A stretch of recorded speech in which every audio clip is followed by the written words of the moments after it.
Who were you before you lost your wild self? That's what we're helping you explore on the Tend Her Wild podcast. Through questions and tools around how best to listen to your inner voice, rewild ourselves, and live the most authentic life where we thrive instead of survive. I'm Betsy. And I'm Kate. And we're so glad you've joined us for this episode.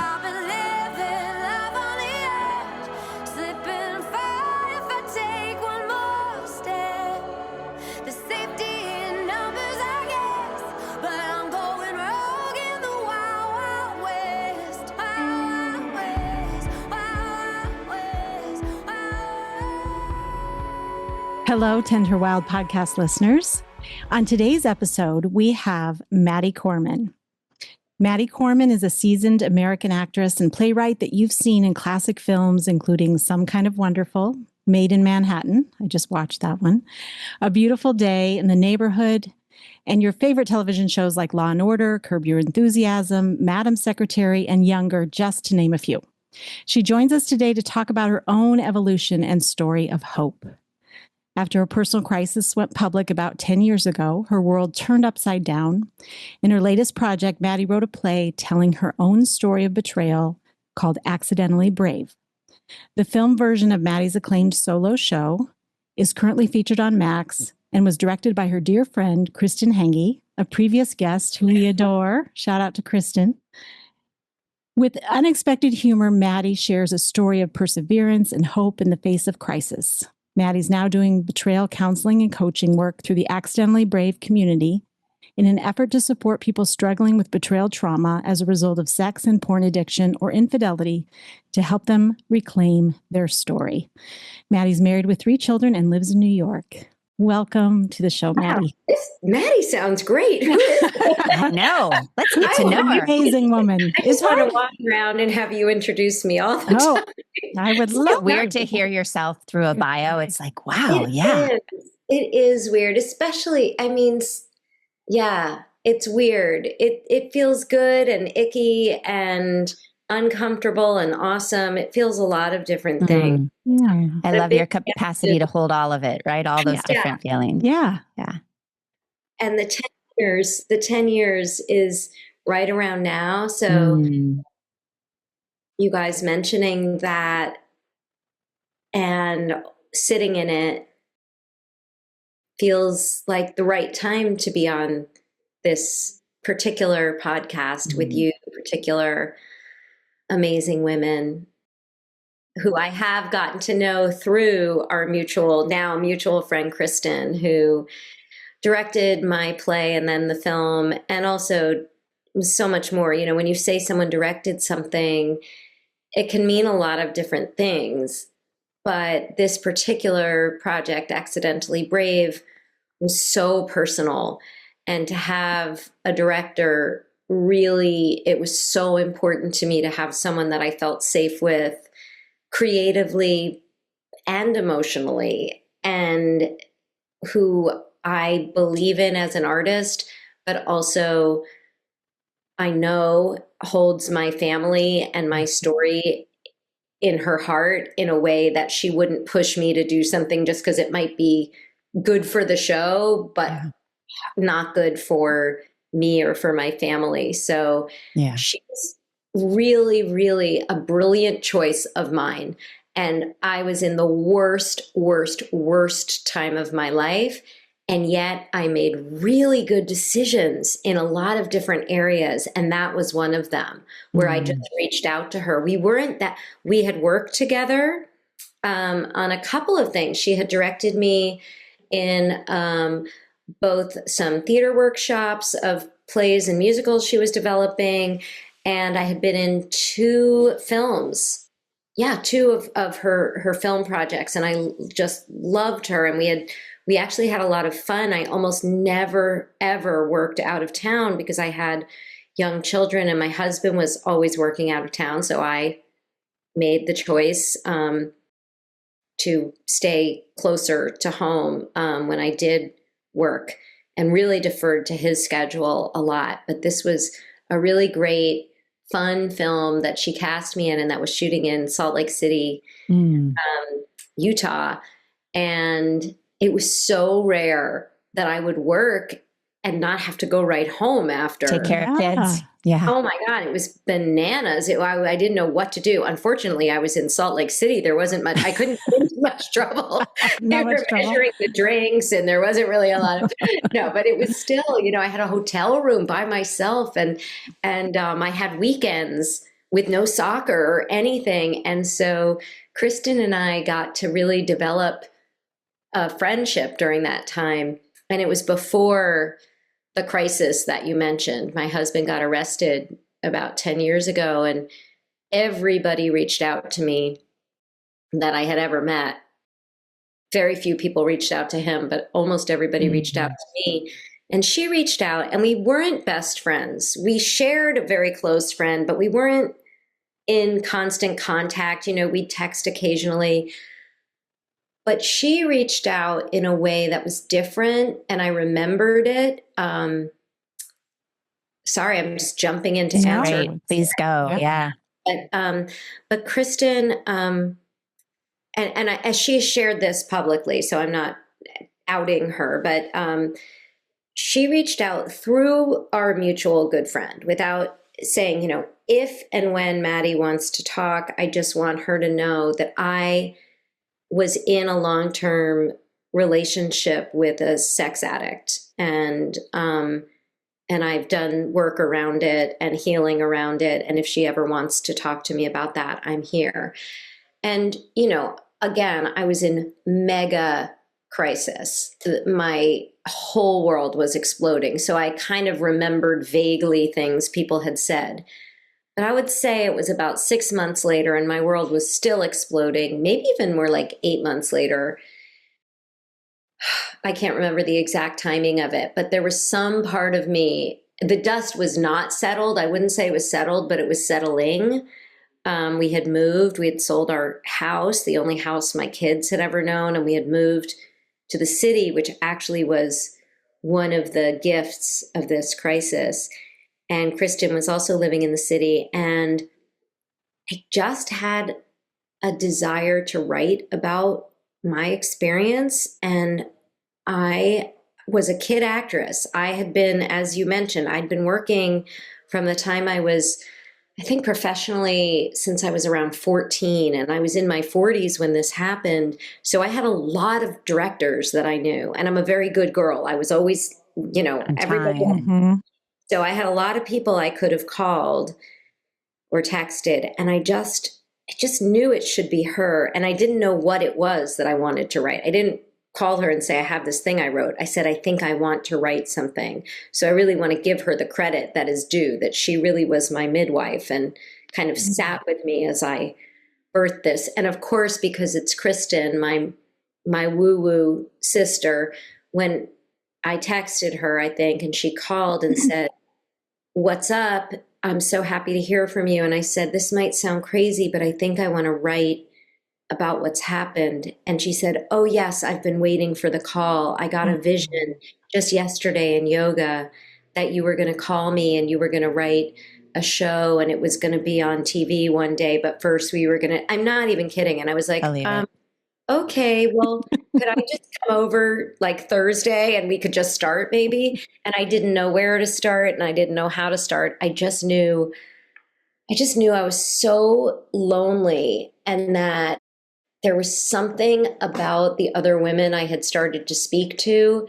And I just had this desire to share this experience that a few of us had. And it felt so secret and so shameful. And I just wanted to show it. I didn't trust myself as a writer, but I trusted myself as an actor. And I was like, I want people to see this part, not the up part, not the gal going on a podcast and talking about it, not the TED talk, but the girl, but I felt like a girl, but a woman on the bathroom floor screaming and making sounds that were animalistic and loving this person and hating this person and being completely dysregulated and also incredibly strong at the same time. And I was like, I don't know. I just know I'm a storyteller and I want to tell this part. Yeah. I love that we're starting with Kristen because she really is the bridge to you. Yeah. And we met her in a very serendipitous way, and she's been on the podcast. And so it feels like a real honor to speak about her at the start, just saying what a pivotal person she was in your healing. And then you creating this really powerful piece of art that we want to get into and talk about. But I think this was a really good setup for where we're going. We always ask people about their first 10 years Yeah, I because love those that. first 10 years then are like your foundation that then evolve into how the rest of your life or how you respond to the rest of your life. And so we know you went through this major crisis, and it does feel, Maddie, very powerful that was 10 years ago, almost this time of year. So it feels like a real powerful thing to speak a decade later. So let's go back to that first decade and talk first about how you were raised. What was that like? And then your entry into being an actress. And then we'll come back around to this event that happened 10 years ago. Does that sound like a plan? It sounds like a great plan. And I was, looking at the podcast and your guys' kind of vibe, and I love that. And I've done a lot of interviews, and nobody's ever asked about the first 10 years. And I had two responses to just looking at the question and thinking about the question. And one was, oh, thank God, because I have twins, and they were 11 when this crisis happened. And I had a really big feeling of, okay, whenever I read about, the first 3 years, and I don't want to freak out anybody who had a terrible crisis at, when the kids were 2 or 3 or whatever. But for me, I was so scared that my kids were ruined. And, spoiler alert, they're doing pretty great 10 years later. But it was a big fear of mine. And knowing that the first 10 years are pretty important feels good. Yeah. My first 10 years were suburban.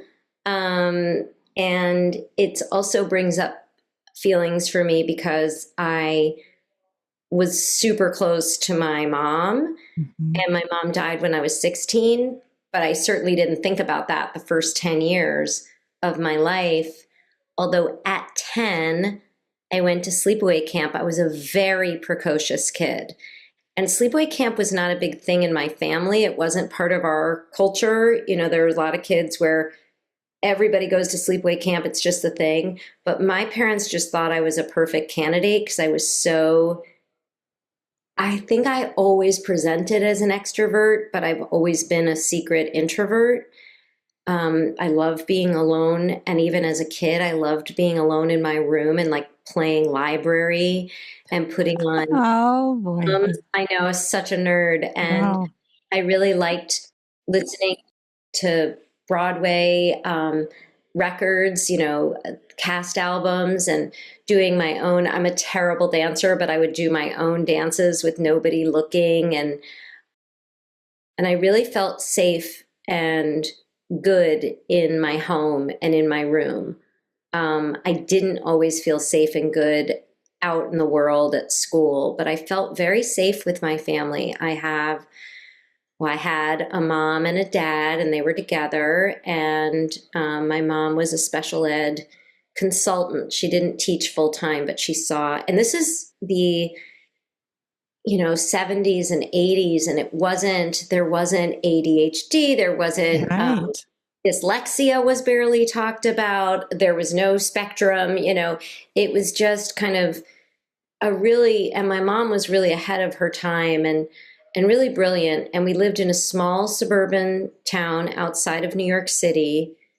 My mother was a bit of a hippie turned suburban housewife / teacher. She really missed her hippiedom. She was a great mom. And I was very aware that she didn't like where we lived. So I had both those messages. She had gone to Bennington, which felt like where the Jewish girl hippies went. And she loved it. And she loved playing guitar. And she was a little different from the other moms. She really, really supported me. I was a real loudmouth and a real actress. I really loved it. From the time I was So really early you were into acting. And I think I lived close enough to New York City that this was the time. I'm 55, so this was a time when Annie was on Broadway, and I was younger than, sorry, Sarah Jessica, but I was younger than Andrea McArdle and Sarah Jessica, but I was around for that. And so they were having these giant open calls for young girls to play Annie and the Orphans. And I begged my mother, and she was like, listen, I support you, but I'm not standing on a line. Like, my mother was a beautiful combination of hippie and princess, and she did not want to stand on a line, but she wanted to support my dreams. But she was like, I think you should do community theater and local theater. And it's a really nice opportunity to talk about my mother, which I don't a lot. But she helped open up a theater in our little town that had been shuttered. It was just not being used. And my town was very sweet and very kind of wholesome and good and safe, and not great for artists. You know, it was a very, very good place if you played football or were athletic at all. And I was not athletic at all. But then she literally opened doors for you by opening the theater. She literally opened doors for me. And I tell people, even though I did start young, I didn't start that young to be professional. And those days of doing plays and musicals when I was a kid were so much fun and so delicious. And that little community that formed was really, really helpful. And I know that my mom saw that it also helped some of her students. She was very private. I didn't know who she was working with because she'd work during the day when we were at school. I have a little brother who's 5 years younger than me, and I'm hearing my dad's voice in my head, younger than I, younger than me, younger than me. My father is still here, and we're very close, but he still corrects my grammar. So I had a pretty, I mean, what's normal, right? But my dad was home for dinner. He worked in the city. My mom worked locally, and I never saw my mom go to work. Like, she worked when I was at school. So the first 10 years I had big feelings. I did go to sleepaway camp when I was 10. I don't know if we're allowed to talk about the 10-year. And I got terrible homesickness. Terrible. Like, I had to come home. I was supposed to go for a month, and I made them come get me after 2 weeks. A part of me thinks that I was psychic and knew that I was not going to have my mom for long, and I didn't miss any time with her. A part of me now knows I was super enmeshed, and I didn't feel that safe with people my own age. I felt really good with my mom. My mom was not perfect. I think one of the messages was, Maddie, you're a lot and we can handle you, but the world might not be able to handle you. Yeah. And I don't know if that was the message she intended, but that's what you felt, right? Which is what's important. Yeah. And so friendships were, even when I was little, I think it was a lot about, let me take care of you, and my mom will take care of you. Like, we're the house where you can come over, but I'll save my issues for my mom. Yeah. But I didn't think about, it's fun to think about 0 to 10 because I don't thought about my body. You know, I don't think I worried about what I look like. I was just a little ragamuffin, and I had a weird style, and my mom really let me dress myself. And talk about my mom a lot because my dad was around. He was very much around, but it was really my mom who was kind of created the culture of our family. We saw a lot of theater. My mom had really strong opinions that we were all aware of. And we were funny. My little brother is 5 years younger than I. So I was an only child for 5 years, which is a long time to be an only child. And my brother and I get along. We've always gotten along really well. That's a big age difference, but I didn't feel at all threatened. It was like my baby was here now. And I felt like a grown up at 5. Like, having opinions about him and what was going to happen. And also my parents always got to say, you're my favorite girl and you're my favorite boy. So it was pretty Sounds good. like it was a really beautiful first 10 years. Yeah. I'm actually really honored that we're talking about your mom, because it sounds like isn't something you often get to speak about. So I sort of feel like we need to fast forward 6 years at the age of 16 when you lost her. Can you tell us just a little bit about that? Because it seems like she was your person.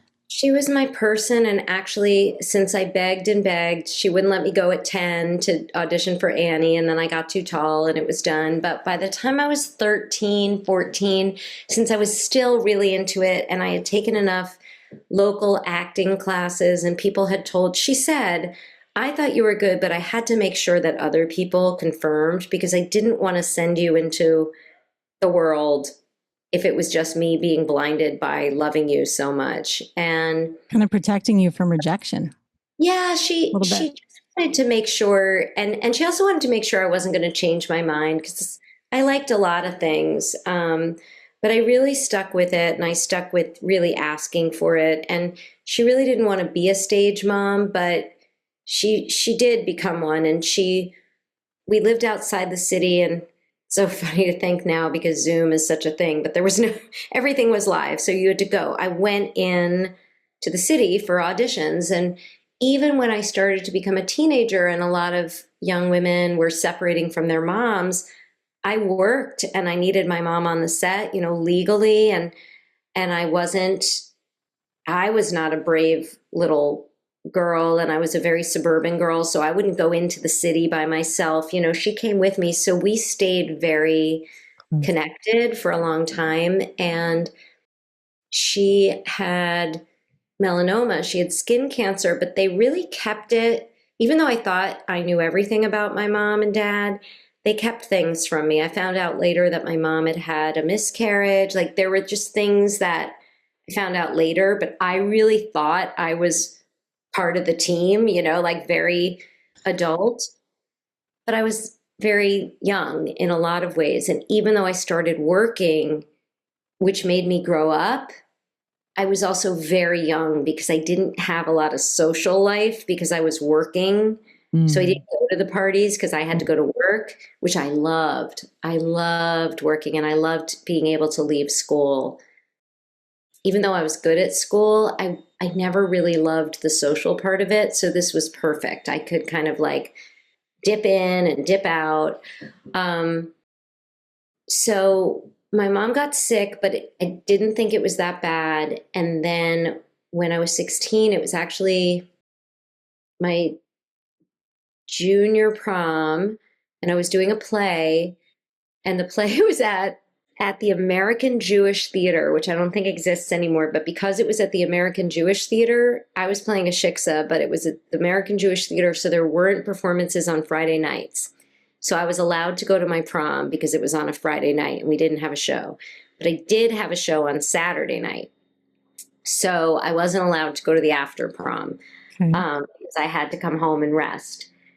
And it was the night of my prom, and I got home late for me. It was probably midnight or something. Prom was a bit of a bust, but I went to sleep and I woke up to my mom there was like screaming, and there was just not screaming, but there were weird sounds, and my mom was having a stroke. I didn't know that, but it was, and by some stroke of God or whomever, my brother was at a sleepover, which I think was good. So he wasn't there, but it was really scary. And the ambulance came and we went to the hospital. I rode behind the ambulance. I think my dad rode in the ambulance, and I rode with the doctor, who was our friend who had come over, and I rode in the car with him. He was my friend's dad, and I don't think I'd ever been alone with Dr. Robin, and he looked scared. He looked concerned, and I just knew something really bad was happening. And we also we went to the cancer hospital. And I think I was just like, I didn't know she still had cancer. Like, there was just such a disconnect. And she went into the hospital and she died 2 weeks later. Wow. It's quick. 2 weeks. It was quick, but it wasn't nobody wins that contest, but it wasn't immediate. So I did get to have some time to say goodbye, but it was still, that time was so crazy and scary. And I kept doing the play for 2 nights. Wow. Did the play Saturday night. She told me to go do the play, and we didn't have understudies. And I went, I did the play. I remember doing the play and kind of being outside of my body, looking at me doing this play, thinking, why are you doing this play? It seems trivial and stupid. And we were almost closing. It was like good timing. So I think we did a Saturday night and then a Sunday matinee, and then that was it. But she never came out of the hospital, and I just would go every day. And pretty quickly she was aware. She couldn't talk. She had a pretty severe stroke, but she could still talk on a, gosh, I didn't think like this would board or you could talk on a board. And but then right before the end, she went into a coma, and we didn't know. We thought she might live for who knows how long in a coma, but it was just a day or two. Yeah. So yeah, I'm struck by the fact that you had to be brave at a very young age. Yeah. There's so many weird parallels. That's that. I was feeling that out of body experience and carrying on the show. And continuing to work. I went to work after the day after my husband got arrested. The day my husband got arrested, I was at work and I stayed at work. I left early, but I went. And the next day, when I actually wrote the play and we started to rehearse, my producer, who was amazing and supportive, had very few notes. And she said, it just feels so unbelievable that the day after that you would go back to work. And I was like, but I did. Been there, done that, right? Trauma does weird things. And also I didn't know at that point, for those of you that don't know my story, my husband was arrested for downloading child pornography, and I didn't know if anybody would know. And I also was aware that he would probably pretty soon lose all. I didn't know what was going to happen, but there was a part of me that was like, I better finish this job that I have. And I went and I did it.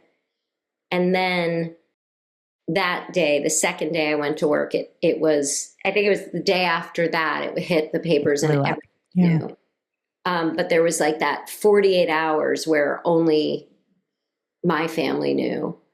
And it was true. I mean, it's crazy, but it's true. And I can't fully explain it, except I'm a little child actress that goes and does her job. And the whole, my husband was a television director. And I know that if somebody just doesn't show up, you cost them $1 million, that's the show. So incredibly brave of you. I mean, I don't even know. In that time.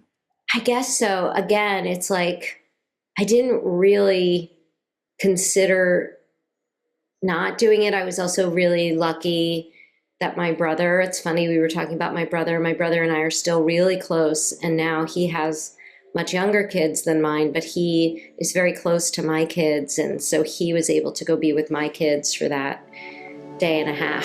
Yes. Hi, I'm Sam, founder of the Local Hub. When I moved to Iowa City, I felt like a tourist, and I'm sure you can relate if you've ever moved somewhere new or just haven't explored your city in years. Supporting local has never been more important, and the Local Hub makes it simple. It's a community-first way to uncover the local businesses, events, and hidden spots that make an area feel like home. If you're in the Iowa City area, you'll find us online, in print, and on social media, all designed to keep you in the loop about what's happening here. Visit thelocalhub-ic.com and start living like a local. Well, and that really leads us into the show, which it's tremendous. It's like nothing else I've ever seen on TV. So it's called Accidentally Brave for our listeners, and you can watch it on Max.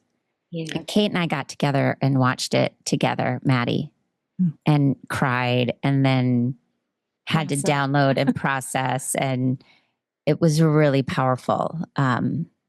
Yeah. It really is. And to do this, like you said earlier, I think before we started recording, just you wrote it. Yeah. And then you have Kristen as the director, but you perform solo. It's you Yeah. telling your story and all the emotions and everything that then came after your husband was arrested. Yeah, it's really about that first year and a half. It is a solo show. I don't even like solo shows. I always dreaded when a friend of mine was like, come see my solo show. But there was something so lonely and singular about that time. And actually, I did an early reading of it, very small. It was the first time I had read it out loud. I had been very quietly writing it in Kristen's womb-like apartment. And at some point, a few months in, she was like, I think we need to see if this is a theater piece or what it is, And I was like, no. But we did, and she in her woo-woo way said, close your eyes, where should it be? And I reached out to one producer who was like, I'll give you space at this. And there was a workshop happening. So I went and I did it. And the producer said, you can just have space to work on it. And then midway through the week, she said, do you want the theater on Friday night? You can do a performance or a reading, not a performance. And I was like, absolutely not. And then I think the next day I was like, actually, yes, let's see. So I stood brave. Yeah, again. And I invited like people who were near to me, people who were in recovery. I had started going to 12-step programs that dealt with both codependency, people who I went to I'm just going to say it because it's my story, but I went to S&On, which is for partners or people affected by someone they know's sex addiction, mostly partners, mostly wives or a couple of husbands. And I invited some of those people. There weren't a lot of those meetings. So I also was going to Al-Anon. And so I invited some near and dear friends and some newer, but very compassionate friends. So it felt a little less scary, but I was still terrified because even though the story was so public, the details were not public. My details, how I found out, what my husband said to me when we first saw each other, because I was was driving to work when the police came. And those details felt so private, but also so important to share for some reason. And so when I read it the first time, one of my best friends who lives in Los Angeles and is a brilliant writer. I love writers. I'm very intimidated and in awe of writers. And so I happen to have some dear friends who are playwrights or TV writers or film writers. And so I was lucky enough to get notes from, one of my best friends who was in town from LA, and she just happened to be there, and she came and she knows the story. She had flown to be with me.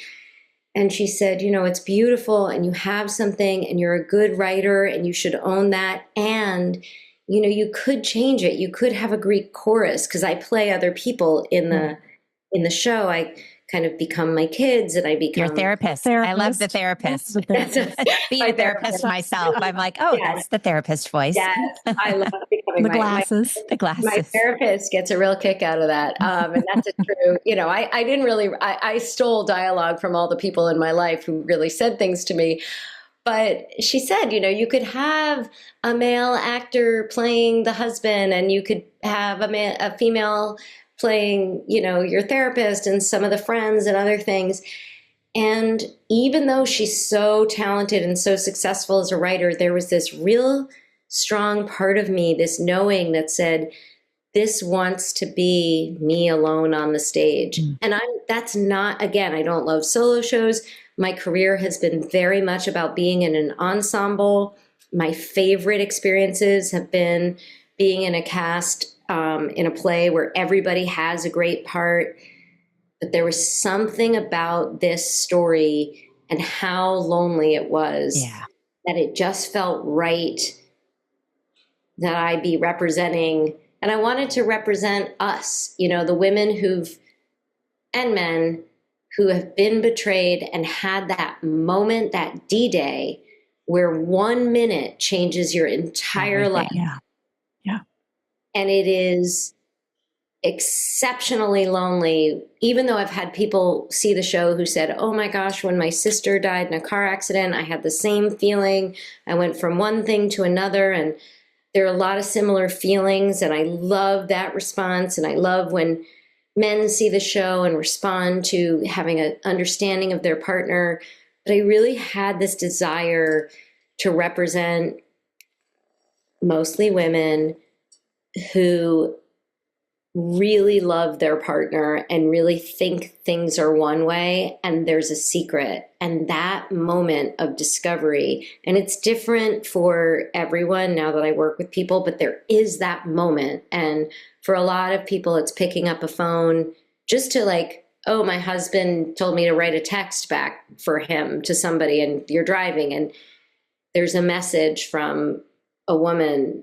Or I have a friend who picked up her child's iPad and there was some image that was so horrifying and clearly not for her child. Or someone gets a phone call from a sex worker who's saying, I have photos of your husband. I mean, the stories are all different, but the feelings, even though mine was so dramatic, so shameful, so public, there's something universal in a particular group of those of us who've experienced betrayal trauma.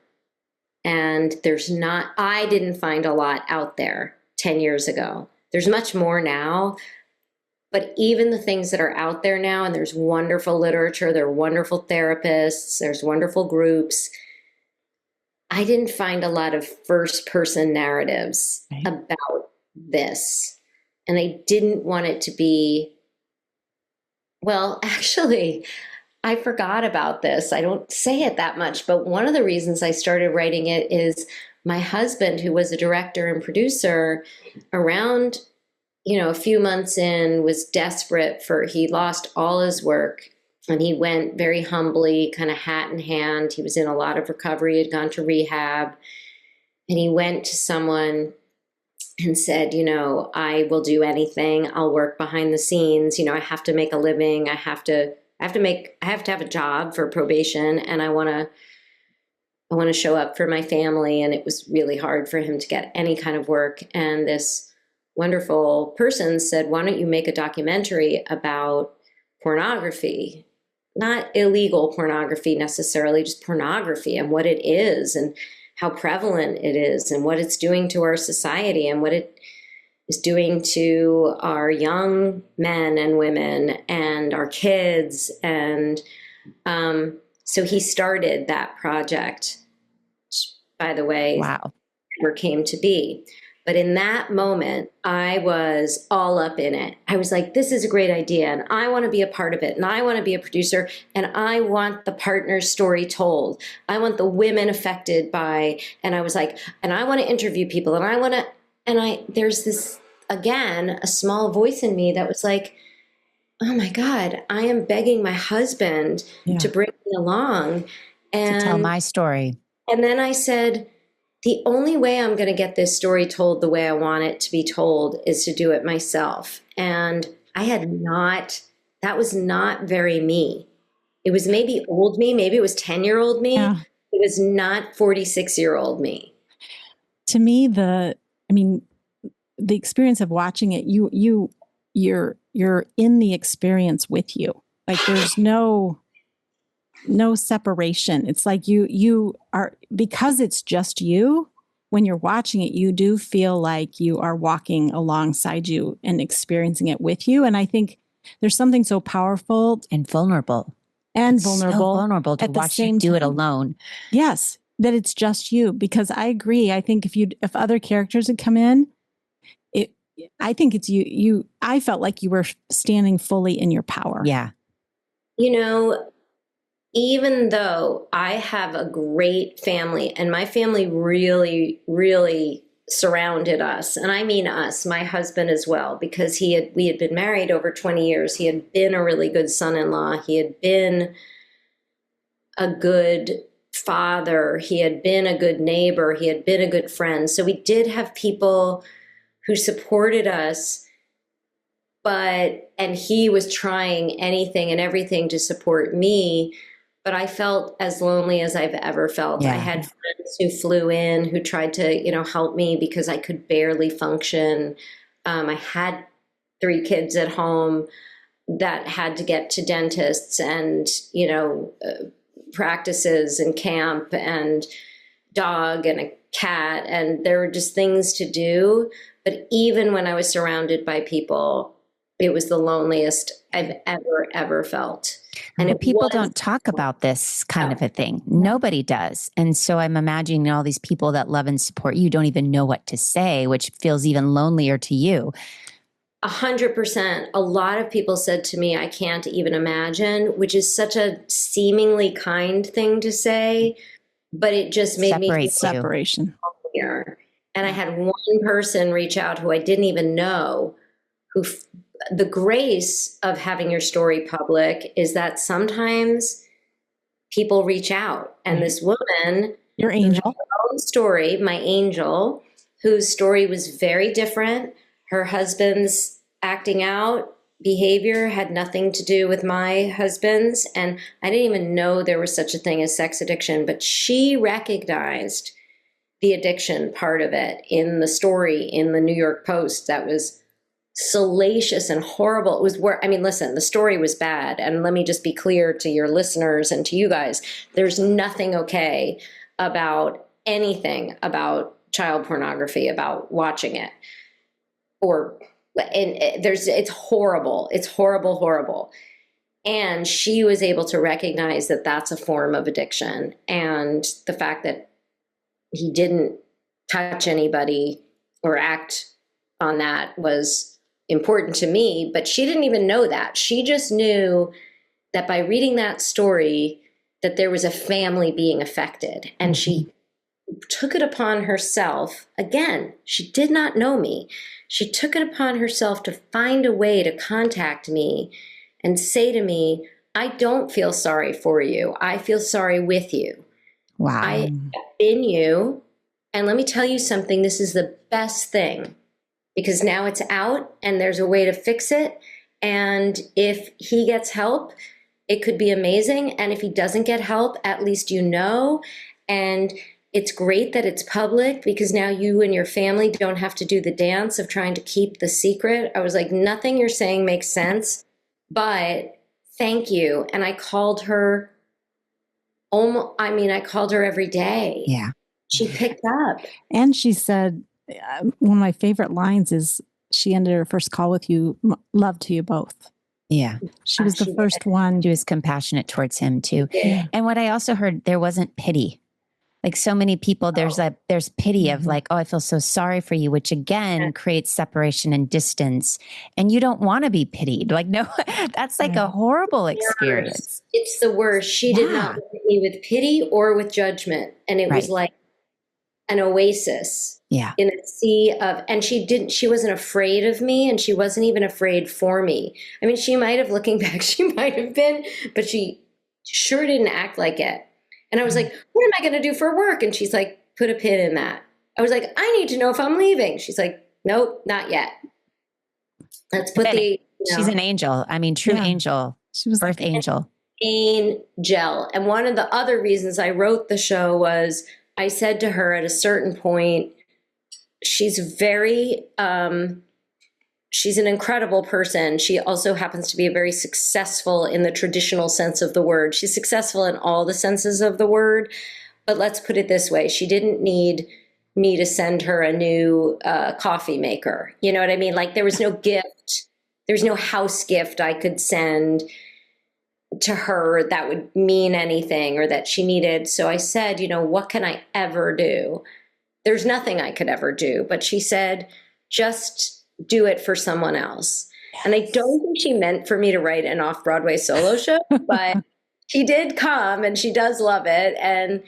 And she's proud. And it is what we do. You know, we do it because we recognize that there is something not just about, and she also told me the best therapist to go to. She suggested where he should go to rehab.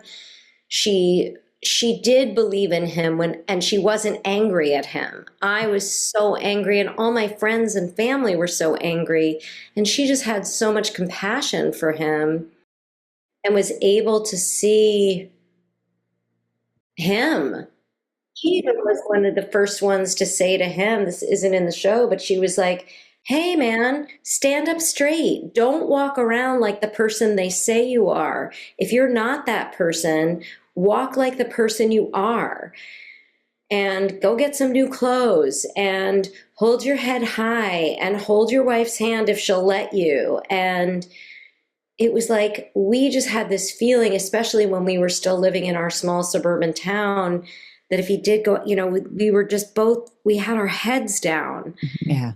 And that also told a story that wasn't the story we wanted to tell, but people do respond to the way you carry yourself and I carry myself, but I wasn't feeling that at all. Yeah. Being in the city turned out to be such a good thing because there was some anonymity there. That was really cool. Right. And you speak to this a little bit, and it sounds like this angel helped bring this to the forefront too, is that underneath all addiction is typically some trauma and some repressed pain that's never been dealt with, which is why someone turns to addiction to try to numb that out. And when we can take that into consideration, then there can often be more grace and more healing and more understanding. And it seems like that was a big part of this process for you as well, to acknowledge, you know, this was coming out of pain as well. It was the people who reached out to my husband were the addicts in our life, addicts in recovery, and not sex addicts necessarily, but even drug and alcohol and gambling.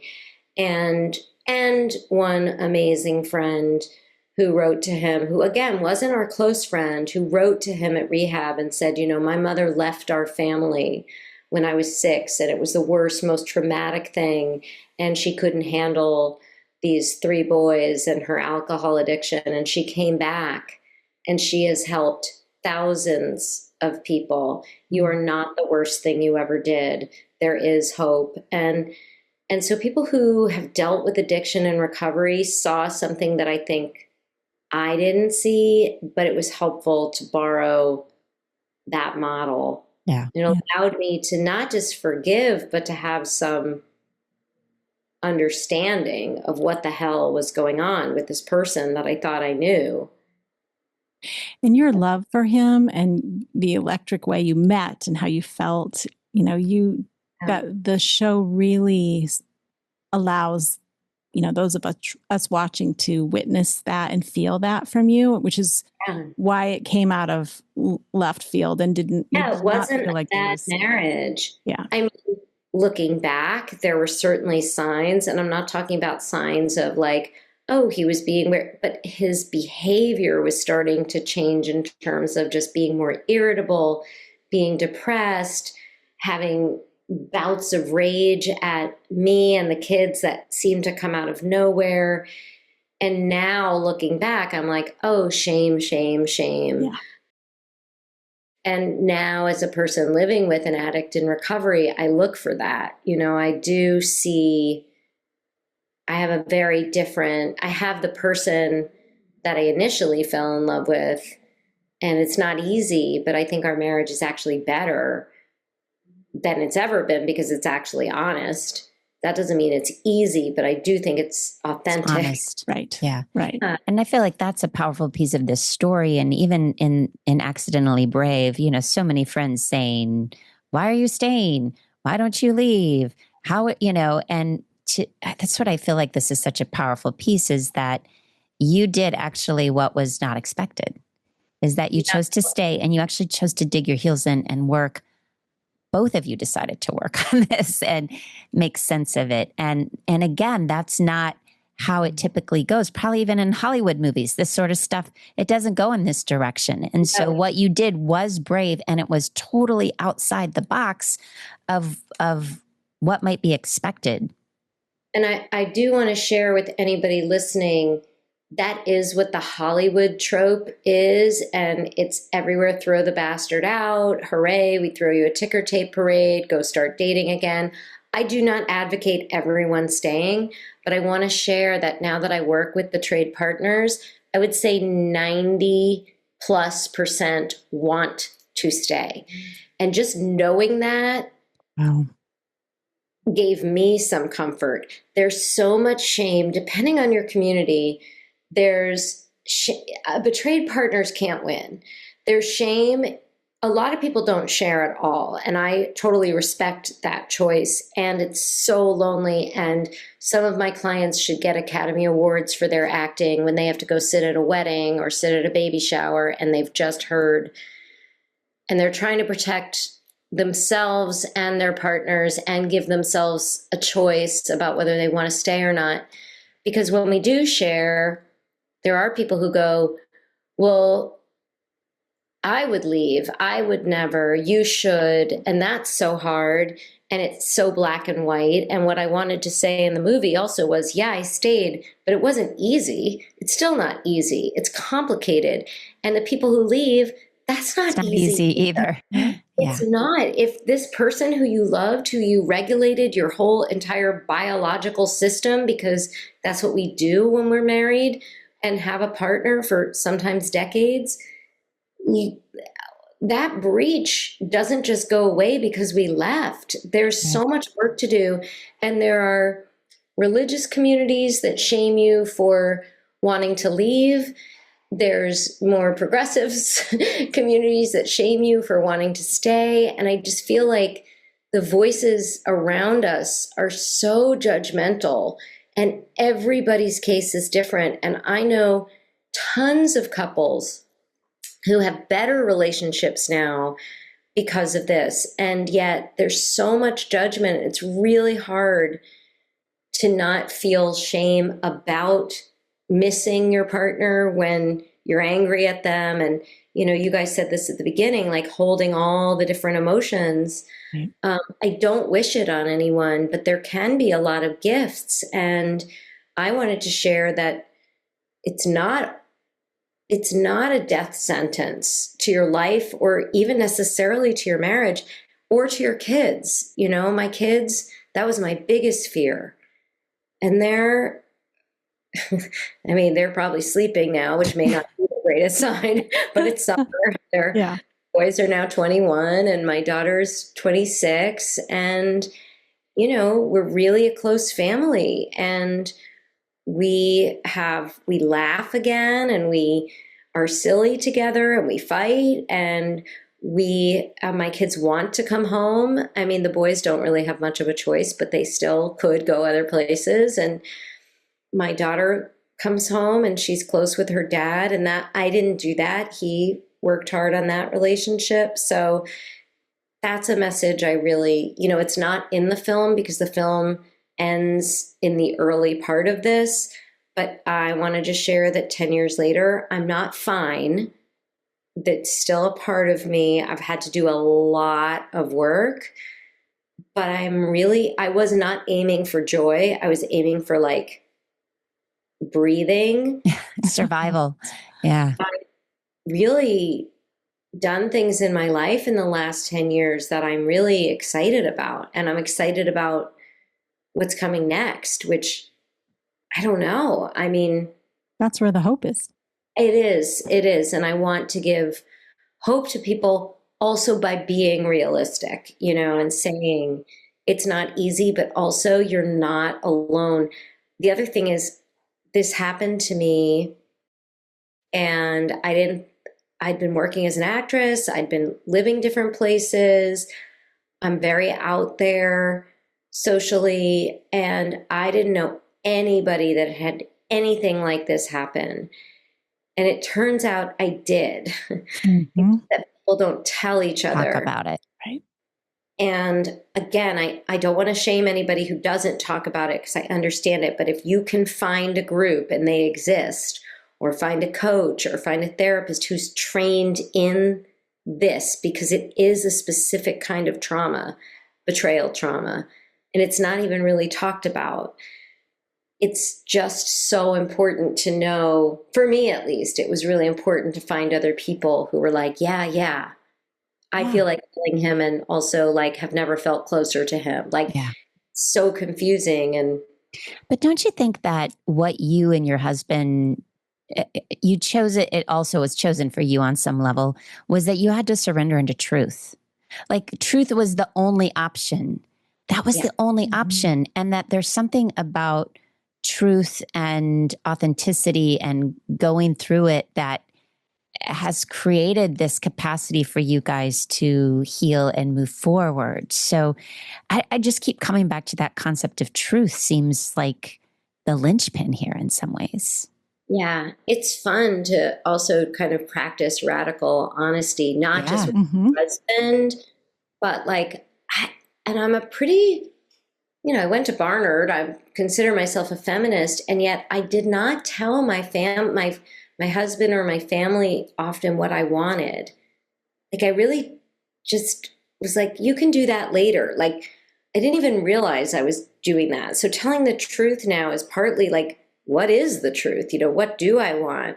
But also I really practiced through all the therapy and group things I did where I was like, I can't come to dinner tonight because I really don't feel up for it. I would really usually lie.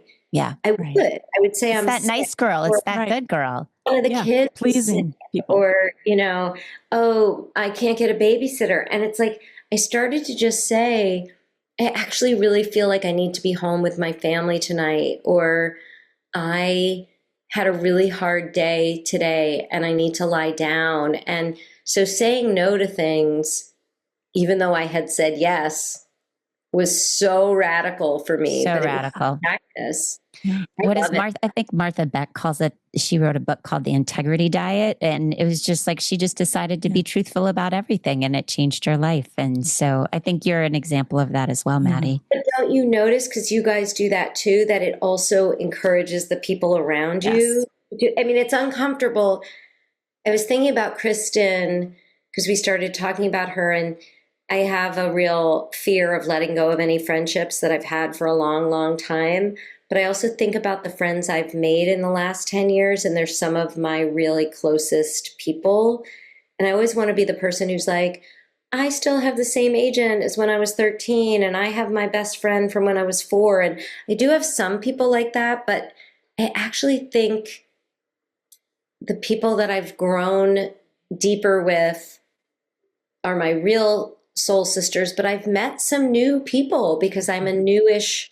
Yeah. You've transformed. A new version of you too. Yeah. After this. Yeah, absolutely. I do want to say, I think, the opportunity to share with listeners too about the importance for you that came through, at least from my perspective, was that you really went in to make decisions. You turned inward. You started to trust yourself. Sometimes you didn't know in the beginning why you were saying yes to things, but you also, I felt like by the end of the show, there was a sense of you trusting your own instincts about your children, about your decisions, and just how valuable that was for you, even though you had a few really key support people, which is also incredibly important. You also trusted yourself. I had to. I loved asking everybody's opinion. It was what I did all the time. I would poll, I think I say it in the show, I would poll 47 people when I was like, what should I wear today? Like anything, but certainly a big decision. I would consult experts. I would consult my friends. I would consult my family. And this was so huge that it kind of forced me to go into that inner voice. And I don't want to go back to doing that, because I also wanted to do things that would make me likable. And I had to just do things that I thought were good for my kids. And that was hard too, because my kids didn't always think I was doing things that were good for them. And that was brutal. But there was, including switching their school. And actually I kept saying, don't you want to go to this new school? Isn't it going to be great?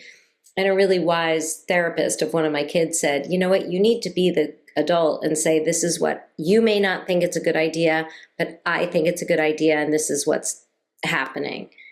But I so badly wanted to be the loved Yeah. adored I parents. feel like, Maddie, there was so much growing up that happened for you. And that seems like a strange thing to say, like as a 46-year-old woman, but like you finally stepped into this very adult role that maybe prior to that you hadn't needed to fully be in for many reasons. And I it loved was so not mature. being in control. I honestly, I think partly because I lost my mom, partly because I was a young working actress. When I met my husband, who was very kind of had very strong opinions, and some would say controlling, some would say, I found it really sexy and really like a relief. I was like, great, you go, and I can just kind of like, and then it started to not be as great, but that's not our relationship anymore. And I really did have to trust. And I didn't know there wasn't a roadmap for this. And I still got really scared. And I had really good help. I had a really great therapist that would kind of say, I wish I could cut off your head sometimes. Not, that sounds terrible, and say, just like, listen, get quiet and listen. But when you've been betrayed by the person that you trust the most and you love the most, you start to, and you didn't know. I mean, I was completely in the dark.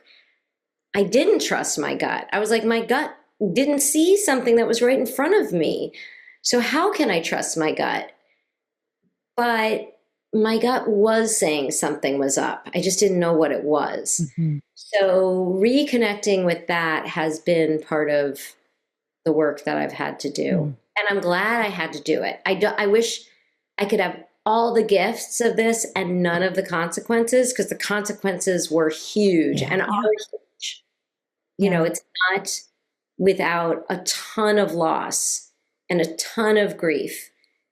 And I got all this growing up, like you said, growing up, growing down, like soul. And bigger, growing and big, bigger. like energetically bigger, energetically able to hold whatever shit's going to come next in your life. Like, you got this, girl. Yeah. It's nothing. Looking back, I'm like, who were you that you thought? I mean, I was a moderate, I had a nice career, but there was nothing that said I should star in a show that I wrote.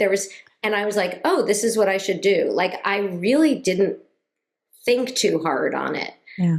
So I don't miss that time, but it was in some ways during crisis, I'm very kind of calm in the eye of the storm, in a sense of like, it was frantic and calm at the same time, is all I can say. And now that we're back to having this pretty full life and it's not the main thing, I have to be careful not to go back to some old habits. That's I also powerful. want to not give myself so much credit, because like I was talking to one of my sons the other day and I was like, yeah, that was a really hard day. But it was your dance at school. And he's like, Mom, you were making the craziest smile on your way driving me. So, I was trying to not fake it. I couldn't fake it. I didn't want them to think I was pretending that everything was okay, but I just didn't want them to have to take care of me. Yeah. It's a fine line. Yeah. Well, we need to continue to... I think we need a part 2. I know, we almost do, but we need to continue to lift up women telling women's stories, because the fact that betrayal trauma 10 years ago, you could hardly find anything on it, thinking about historically how many women, especially women, have been, subjected to that. And the fact that those stories are not told. No, and when they are told, let's just even look at the most recent, like the Coldplay meme that was like, oh, hilarious. Like, I can't tell you how my phone was blowing up with women I work with and women I know going, this isn't funny. This is a family. There's 2 families right now that are probably really wrecked by this. Yeah. And it's not, my story is so extreme, but everybody's story feels extreme when it's yours. Right. Yeah.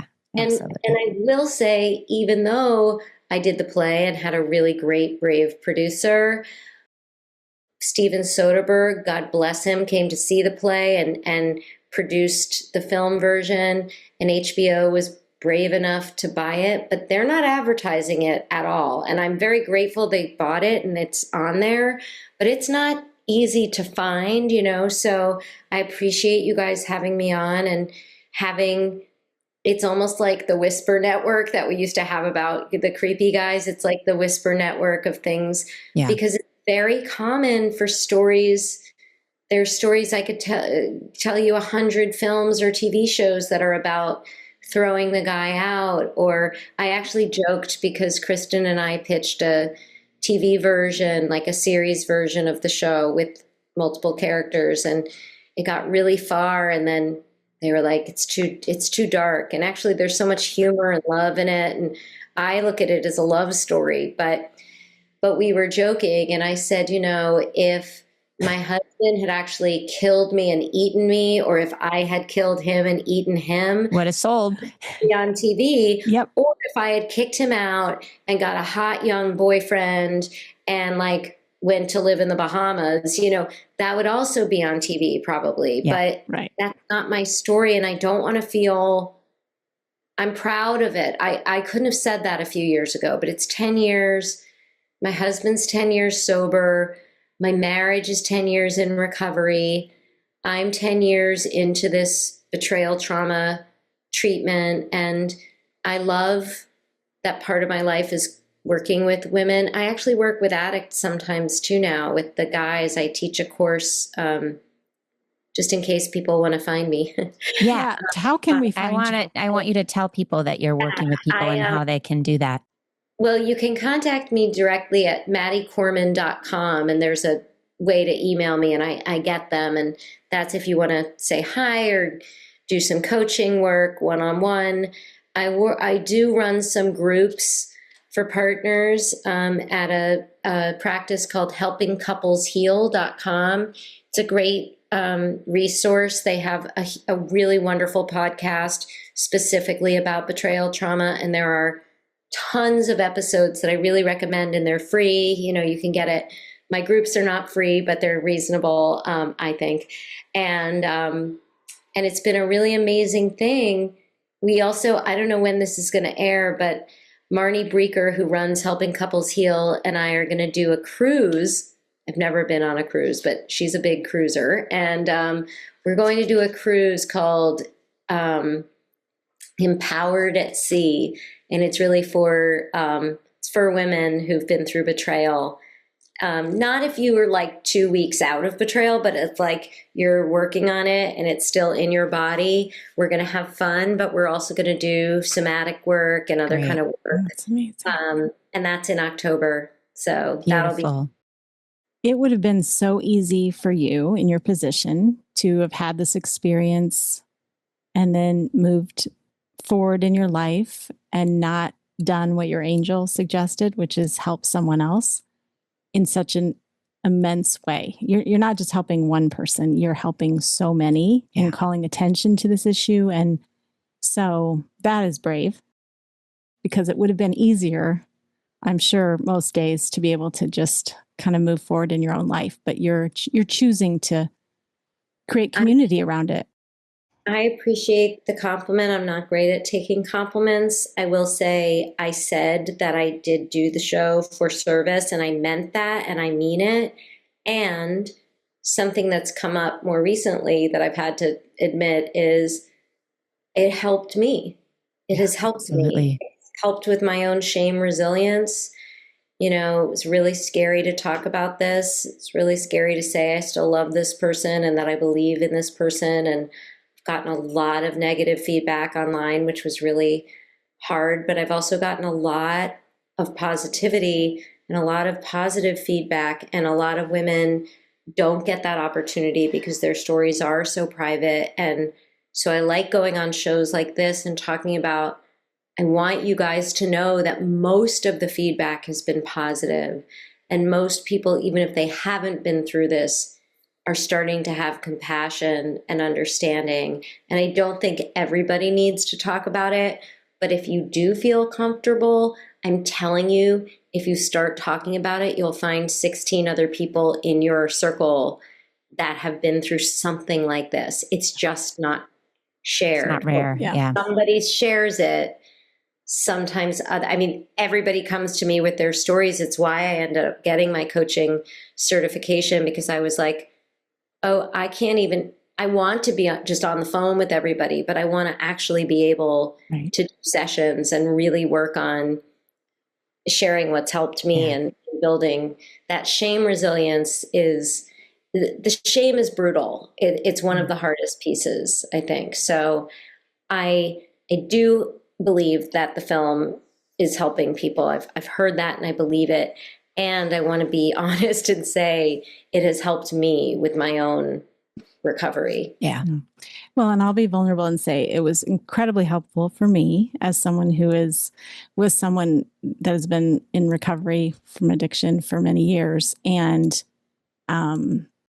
it is way more common, but it's also, like you said, there's so much shame around it that you don't always have that connection to an art piece or something that puts it out there for discussion. And the way you did it and the way I experienced it was the ability to connect with you on this level just through a show was quite something. So, I just really appreciate you and what you're giving back and how you're helping women, because it's so needed, and our openness around this topic is needed. Yeah. And giving women what I love most is you give women you model agency. Mm-hmm. There's no one right way. It's not right to leave the spouse. It's not right to stay. Like, everyone gets to figure out what's best for them if you're willing to go in and, like you said, listen and get quiet. And I think that, to me, is what's powerful, is that there's not a right way forward, but you have to go in and listen, and you've modeled that, you've shown that. So I think that's a powerful thing for people to see. Yeah. We have one last question for you. Yeah. So I can't wait to hear her answer either. Okay. This podcast, as you know, is based on Women Who Run with the Wolves. Clarissa Pinkola Estes says that there's 4 doorways into the life of a wild woman. And so which of these doors for you feels like the door that you've traveled through? And maybe there's more than one, but if you have an old story, that is a door. If you have a deep scar, that is a door. If you love the sky and the water so much you can almost not bear it, that is a door. And if you yearn for a deeper life, a full life, a sane life, that is a door. So is there a door that you lean into? Well, I think it's definitely the scar for me. Yeah. It's definitely the scar. And, we started talking about my mom, and that was something where I was like, this makes me different. I don't want to be different. I'm not going to talk about it. My grief is too much. It'll swallow me whole and you whole. I can't talk about it. And when another terrible thing happened, I was like, I can't do that again. I can't. It wasn't good. I didn't grieve fully because I kept it so quiet in some ways. So it's definitely the scar. Yeah. My guess is your mom was an angel through this process too. I think so. I haven't really written as much since, and this just came out of me. So I do believe that. Also, I don't love the water or the sky that much.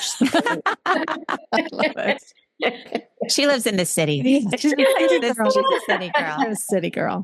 Thank you so much for being with us today. Oh my gosh. Thank you. What a pleasure. I hope to be there in real life, and let me know when you guys come to New York. Yes. Love to. Thank you so much, Maddie. Thanks for joining us today. If you like this podcast, please subscribe, rate, and review. Come back and rewild with us again next week.